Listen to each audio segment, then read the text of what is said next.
Agora vamos falar então da imunidade adaptativa. A imunidade adaptativa é aquela imunidade que a gente vai adquirir ao longo do tempo. Então a gente vai precisar subdividir essa imunidade. Vamos subdividir a imunidade adaptativa de forma ativa, adquirida de forma ativa, ou imunidade adaptativa adquirida de forma passiva. A imunidade ativa e passiva ainda podem se subdividir em naturalmente adquiridas ou artificialmente adquiridas. Precisamos saber exemplos dessas imunidades, tá? Então, quando a gente fala imunidade ativa de forma natural, exemplo, exposição ao patógeno.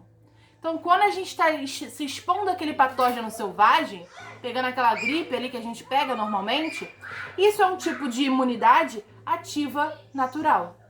Agora, imunidade ativa de forma artificial. Exemplo, vacina. Então, a gente está pegando aqueles anticorpos através da vacina, que é uma forma ativa naturalmente.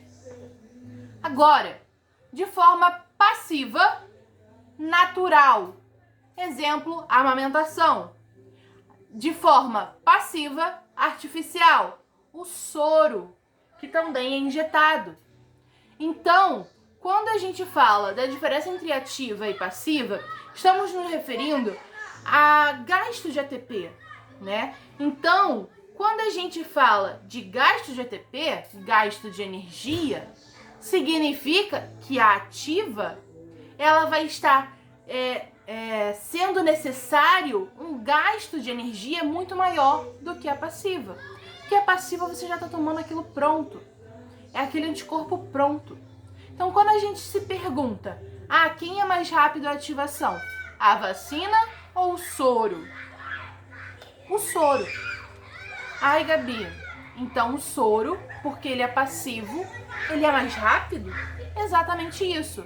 Porque a gente já está tomando aquilo pronto. É a mesma coisa que a gente pegar um todinho lá no mercado e pegar aquele potão de Toddy, aquele potão de achocolatado em pó. Por quê? Porque quando a gente pega o todinho, já vem pronto. Balançou, colocou o canudo, tomou. Ponto. Agora, quando a gente pega aquele potão de Toddy, a gente precisa ainda comprar leite, a gente ainda precisa colocar no copo, misturar e amassar aquelas bolinhas que não gosta e depois tomar. Então o processo ele demora mais, demanda mais energia, tá? Então por isso que o sistema da vacina ele é mais demorado, só que ele gasta energia, porque ele gasta mais energia, tá? Então, Gabi, por que a gente não toma soro para tudo? Né? Já que é mais rápido, já que é mais eficiente, não precisa fazer trabalho nenhum. Porque, assim como o todinho, quando a gente toma, ele acaba rápido. A gente só amassa e joga no lixo ali depois. Ele, acabou rápido. Agora, aquele potão de Toddy, ele dura ali um mês. Dura várias refeições. Então, quando a gente fala da imunidade ativa, ela é muito mais duradoura do que a passiva. Beleza? Agora, um outro tópico sobre imunidade adaptativa. O outro tópico sobre imunidade adaptativa é agora a questão dos órgãos linfóides. Nós temos órgãos linfóides primários e secundários.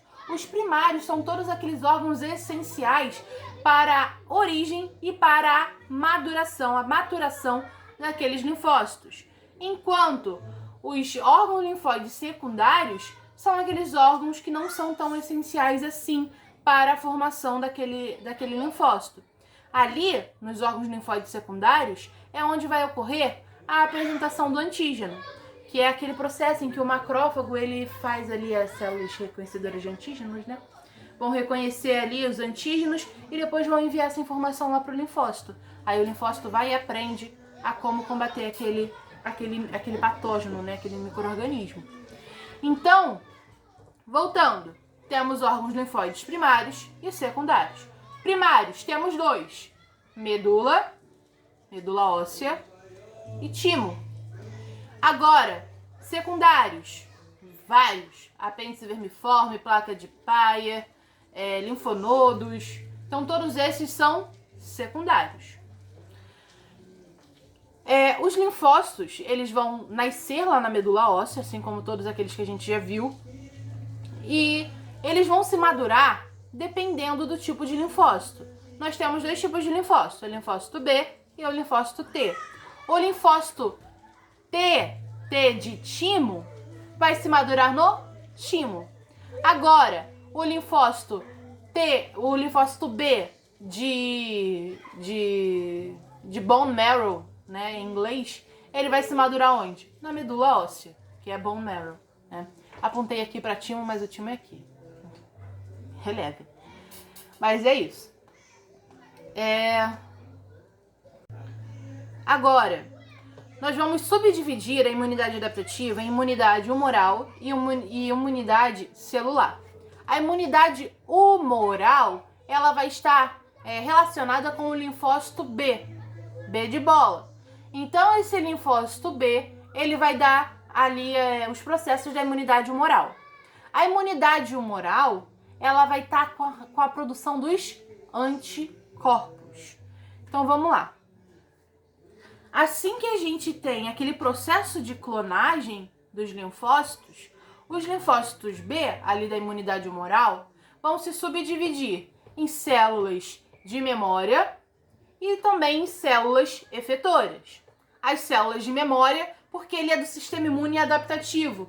Se ele é do sistema imune adaptativo, ele tem que ter memória. Então, a gente tem ali as células de memória. Enquanto as células efetoras, nós vamos chamar agora de plasmócitos. Então, os plasmócitos nada mais são do que as células efetoras, que são dos linfócitos B, tá? E esses plasmócitos vão fazer o quê? Produzir anticorpos. E nós vamos ter 5 tipos de imunoglobulinas, 5 tipos de anticorpos: IgA, IgD, IgM, IgG e IgE. O IgA, palavra-chave quando vem alguma questão: mucosa. Falou imunoglobulina de mucosa, é o IgA. O IgD, ninguém lembra do IgD, mas ele é um receptor para linfócitos B virgens. Eles são de membrana, mas ninguém lembra do linfócito D. Agora, o IgM e o IgG, eles são os principais. O IgM e o IgG, eles estão sempre andando em dupla. Então, eles estão sempre juntinhos. O IgM, a gente vai chamar eles de imunoglobulina da fase presente, enquanto o IgG da fase tardia. A gente também pode relacionar com fase aguda e fase crônica, ou então doença atual e doença passada, presente, passado. Então, esses são os o IgM e o IgG. Como é que eu vou lembrar qual é o de presente e qual de passado? Maria Gabriela. Meu nome é Maria Gabriela. Se meu nome é Maria Gabriela, o M vem primeiro do que o G. Então, o IgM e o IgG. Agora, temos por último o IgE. O IgE, ele vai ser aquela imunoglobulina das reações inflamatórias, das reações alérgicas e também parasitárias. Então, quando falar de parasitas e de reação alérgica, temos ali o IgE, beleza? Agora, esses anticorpos, eles ainda podem facilitar 2 processos de fagocitose. Eles podem facilitar o processo de fagocitose de células velhas, neoplásicas ou infectadas, que a gente vai chamar esse processo de citotoxicidade dependente de anticorpo, ou ele pode facilitar a fagocitose de patógenos, que aí a gente vai chamar esse processo de opsonização. A citotoxicidade dependente de anticorpo, nós vamos ter ali a fagocitose pelas células natural killer e pelas TCD8. Então, essas 2 células vão fazer essa fagocitose. Gabi, significa então que se essa célula não tiver marcada ali com o anticorpo, a natural killer e o TCD8 não vão conseguir fagocitar ela? Não, não significa isso.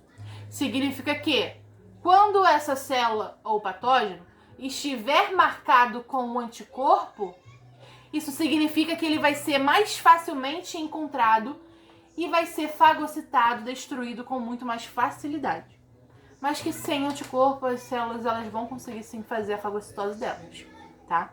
Só que de forma um pouco mais lenta, um pouco mais dificultosa, mas é isso, tá? Então, citotoxicidade dependente do anticorpo, ela é a fagocitose de células velhas, neoplásicas ou infectadas pelas células natural killer e pelas TCD8, e quando essas células estão marcadas por anticorpos. Agora, a opsonização é quando os patógenos estão marcados por anticorpos, facilitando a fagocitose ali pelos macrófagos. Bom, agora, a imunidade celular é aquela que vai envolver o linfócito T de tatu. Então, o linfócito T, ele também vai se subdividir quando ele fizer o processo de clonagem, e ele vai se subdividir em células de memória, porque ele é do sistema imune adaptativo, então ele precisa ter memória, e também vamos dividir ali em célula efetora. Só que a célula efetora agora do linfócito T, nós vamos ter dois tipos, TCD4 e TCD8. TCD4 vai ser aquela célula helper, aquela célula gerente, aquela célula que vai comandar. Ai, faz o desvio da direita, ai, faz o desvio para a esquerda. Gabi, preciso saber isso de desvio? Não, não precisa, só estou dando exemplo. Porque o desvio é determinado a quantidade de célula para um lado ou para o outro. É isso. Então, ai, produz mais tal mediador. Isso são funções da célula do linfócito TCD4. Então, o TCD4 ele tem a função de manager, de gerente. Então, ele vai manejar ali as funções. Agora, nós podemos ter subdivisões desse TCD4. Podemos ter ali TH0, que é o linfócito virgem ainda, ou seja, ele ainda não foi estimulado. Podemos ter TH1, TH2, TH17, o Treg. Caiu uma questão dessa na nossa prova de P1, tá? Depois dei uma olhadinha lá na função de cada um específico, mas resumidamente, o TH0 é o virgem, que ainda não foi estimulado. O TH1, TH2 e TH17 são pró-inflamatórios, ou seja, eles estão ali para poder fazer com que haja a inflamação, seja aumentada a inflamação, enquanto o Treg ele é um anti-inflamatório. E esse anti-inflamatório, ele vai então regular ali a dosagem dessa inflamação. Então ele dá o equilíbrio, tá? Caso a gente tenha um desequilíbrio, ou seja, uma supressão desse Treg, vamos ter as tempestades de citocina. Quando a gente tem as tempestades de citocina, o paciente ele pode vir a morrer por uma morte tipo sepsis-like. Então esse paciente ele vai morrer por excesso de citocinas inflamatórias e poucas anti-inflamatórias, tá? O TH1 ou TH2, eles também são um pouco anti-inflamatórios, mas dependendo da citocina ali que ele está liberando no momento. Mas basicamente esses três são os pró-inflamatórios e o Treg é o anti-inflamatório, tá?